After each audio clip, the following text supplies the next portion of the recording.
Hello everyone, this is Prince, and in today's lecture, we are going to improve the UI of this part. We are going to implement the delete functionality of task so that once a user clicks on this delete button, this task that gets deleted. Okay, so first of all, let's go ahead and add a label here for title and description, and I will move this button slightly up so that it is more visible and it is convenient to see. So first of all, let's go to the task details screen, and here I will add a size box with height 50. So this will bring our button slightly up. Okay, so this is more visible and this is good.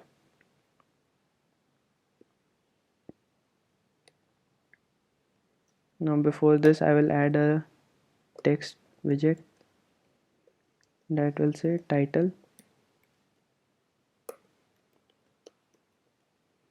and here I will add it as description.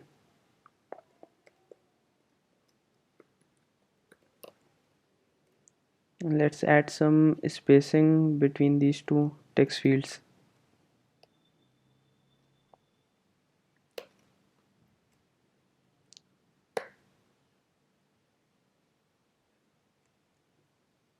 Okay, so save the file. Okay, I'll add text align to left.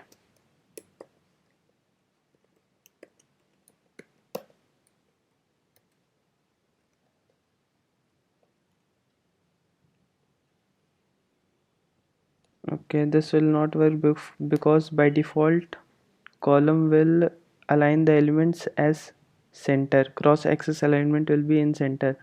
So I will change the cross axis alignment of column.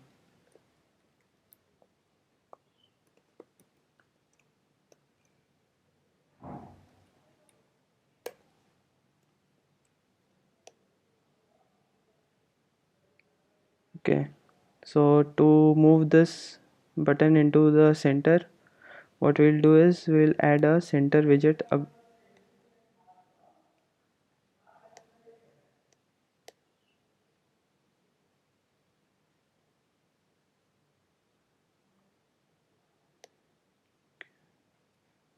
Just wrap with center. This should work.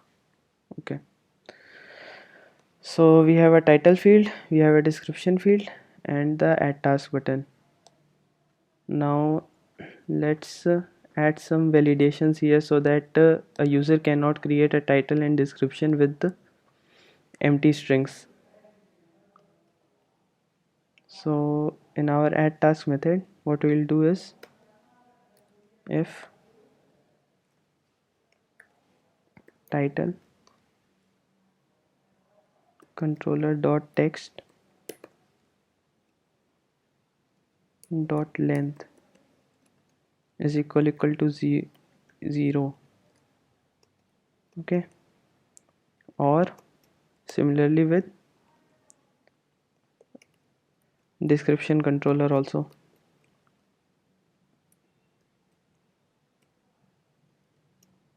So what we'll do here is we'll return, will not add the task, and we'll show a snack bar here to the user so that he knows that we have to, both the fields are compulsory.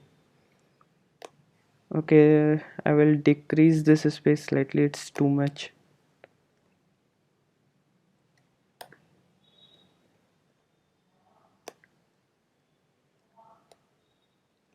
So for snack bar, what we'll do is we'll add a package flush bar.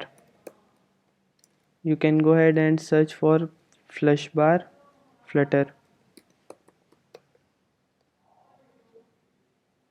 Okay, So we'll add this package, go to this installing, copy this and add it to your dependencies in pubspec.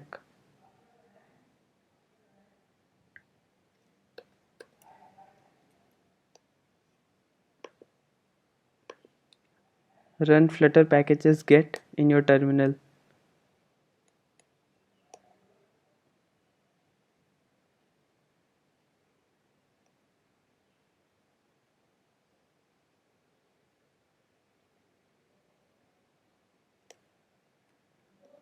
So here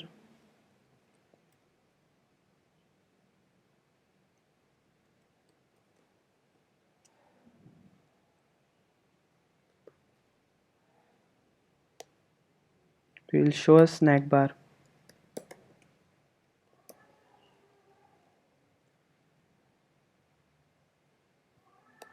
Let me see if the function has changed or what.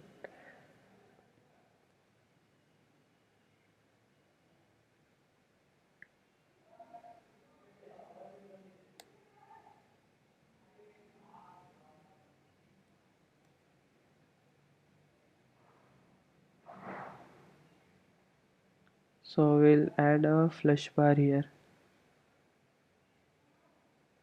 and dot show method. Where is it? Don't forget to call the show method on the bar or the bar will stay hidden. Okay, so what we'll do here, flush bar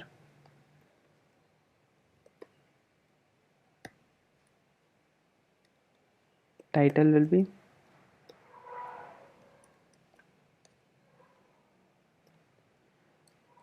all fields compulsory, and its position will be, I'll copy it from here, flash bar position will be top and it will be floating.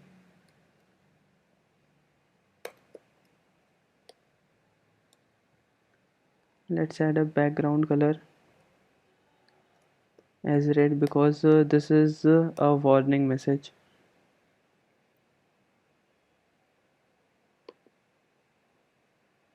Okay, I have not called the show method here. Wait.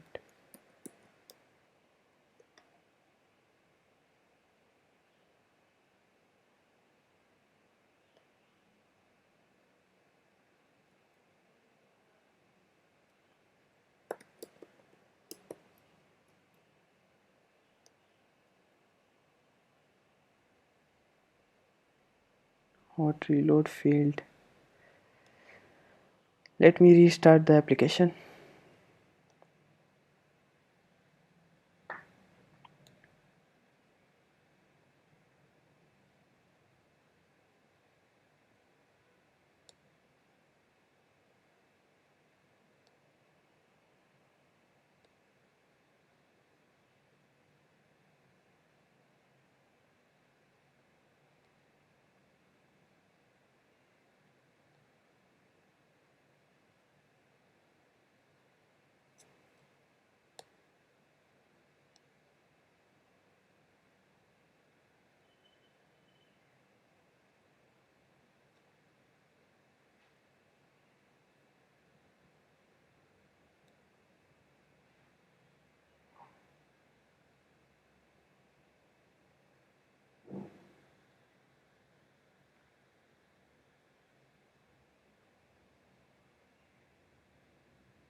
So I have restarted the application and it's launching again.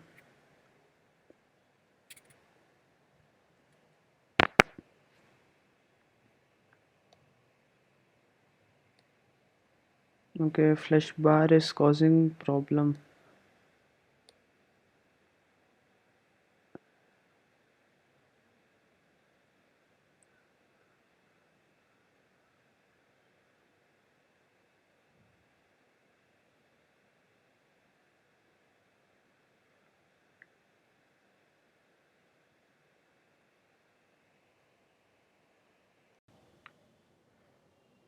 Okay, so this is failing because we have the flash bar has upgraded its version, so I will downgrade it right now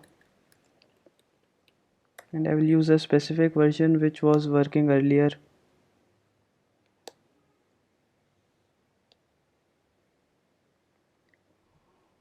Let's rerun it.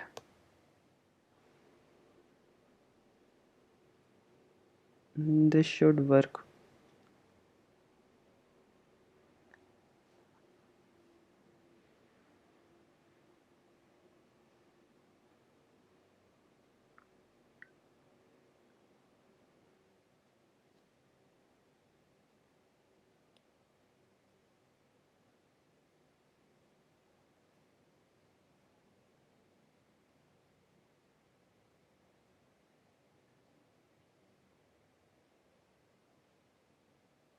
I've also added a duration here of 2 seconds.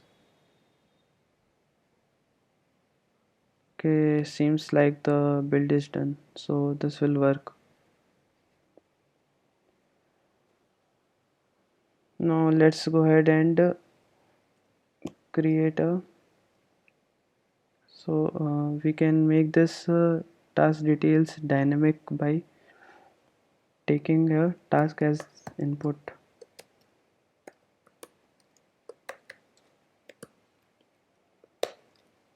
and we'll use the same page for updating a task. So this should be final and we'll take it from constructor.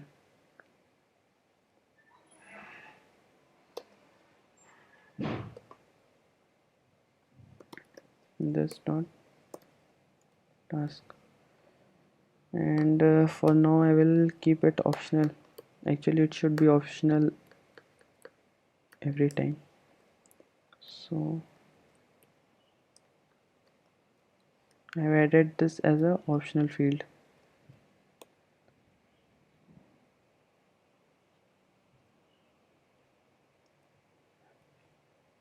Now let's see where we are calling the task details route.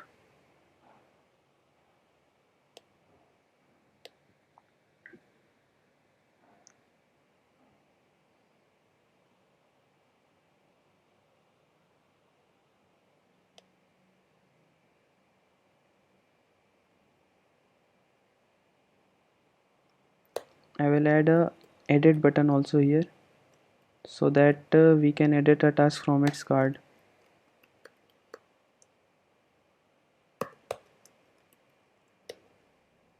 So that will be a icon, or maybe icon button.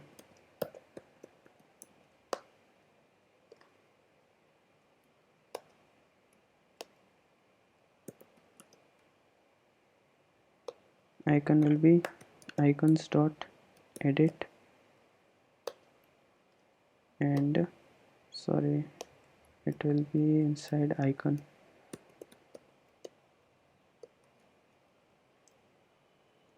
With icons dot edit, and color will be colors dot blue. Okay, and on pressed, here we will push task details with a task. So I will copy the code from, sorry, I'll copy the code from task landing page. Where is landing page?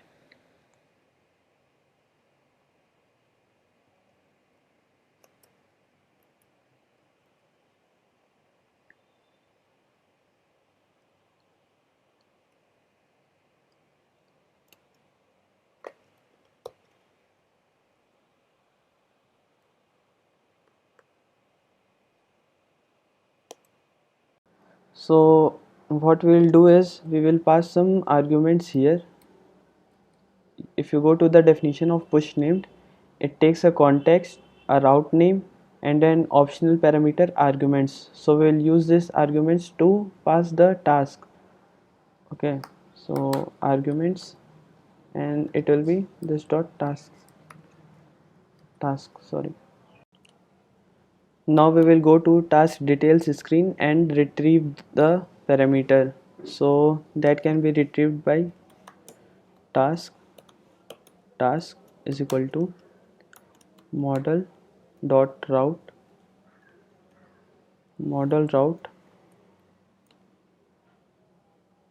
dot of context dot settings dot arguments. Okay, so this argument will be a task object. How do I know that it will be a task object? Because I have passed a task object here. Arguments will be a task object. So now when the method will be built, when the widget will be built, we will get the task here. So if now, okay, we don't need this thing here. We'll retrieve our task from the route change method. Okay, so what I will do here is I will remove this task from here and take it in init state so that we can set our text editing controller values.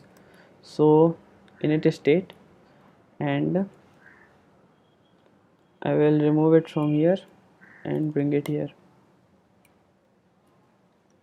Now title controller dot text will be equal to task dot title, and similarly description controller dot text will be equal to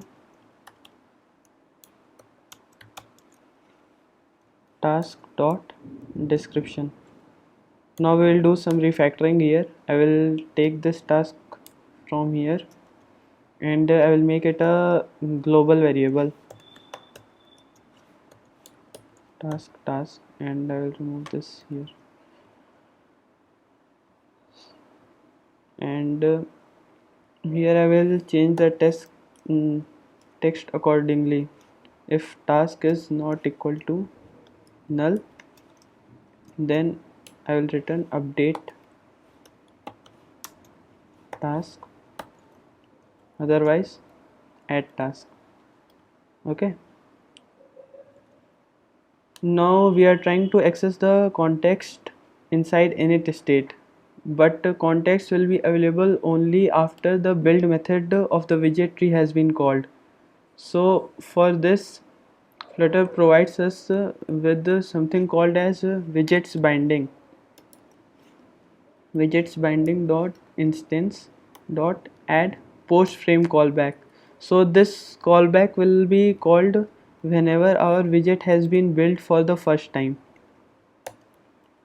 Okay, and I will do these things inside the widget.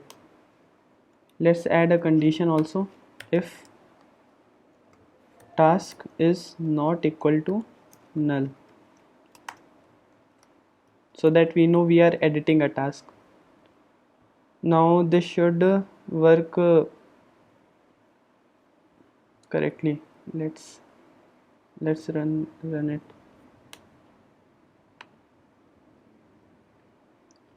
Title will be a title and a description.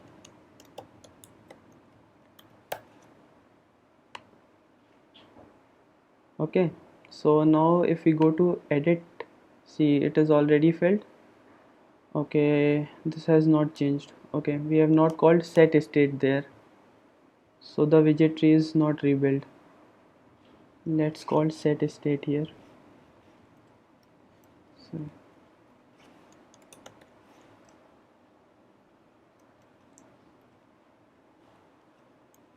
yeah, this is enough.